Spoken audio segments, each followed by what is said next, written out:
The graphic novel. Comic books have existed for over 200 years, although some scholars like to trace comics back to cave art. Comic strips and newspapers dominated in the early 20th century, and then comic books grew in popularity around the middle of the 20th century.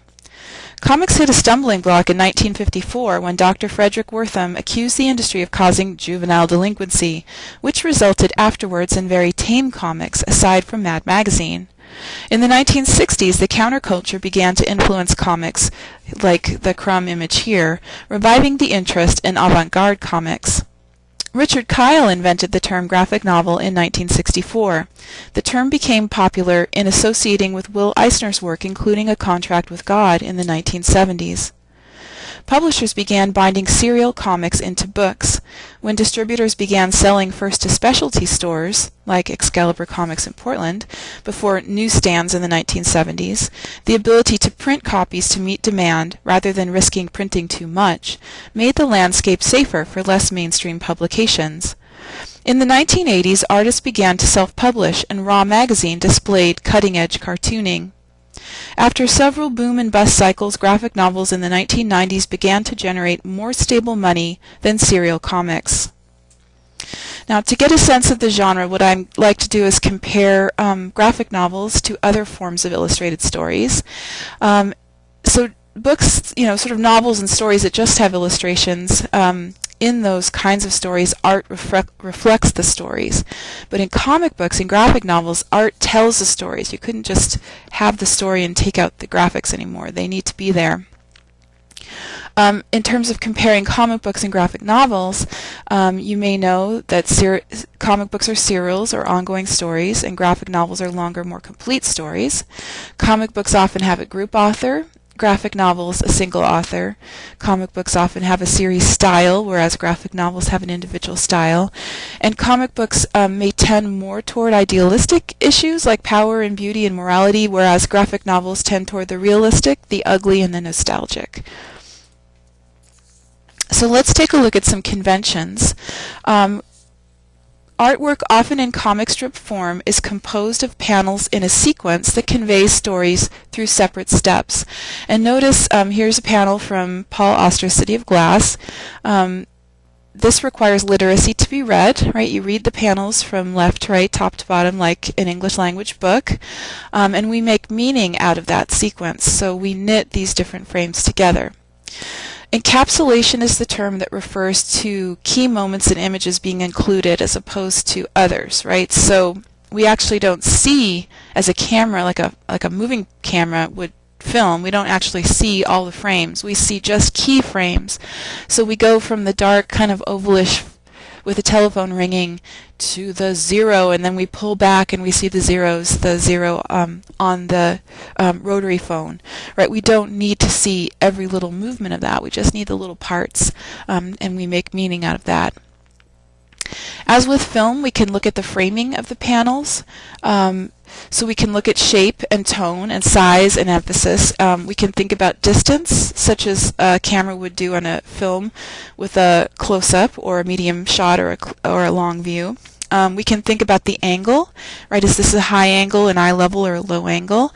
And it's interesting down on the last row of panels that we're down right at the floor level. So the positioning of the frame is important. And the composition within the frame, right? So what's in the foreground, what's in the background, makes a difference in terms of the meaning. We also, as readers, make interpretive leaps over the gutters, right? So the gutters are the blank spaces around the frames, and they're important. We need that separation to chunk information, and then we knit them together ourselves in our minds. So the juxtaposition, that is setting panels next to one another, can make meaning, and we rely on transitions, right, across single action among images within the same scene and from scene to scene, or at different times and among unrelated images. So as the frames move forward, we knit these together, and it's kind of interesting. We go from the black frame to the zero, and we don't yet realize that's a zero on a phone until it pulls back. So the zero becomes a kind of symbol. As we leap those gaps, we might wonder what that means. Okay, so let's talk a little bit about sound and motion. Sensory diegetic is when the sound is physically within the created world.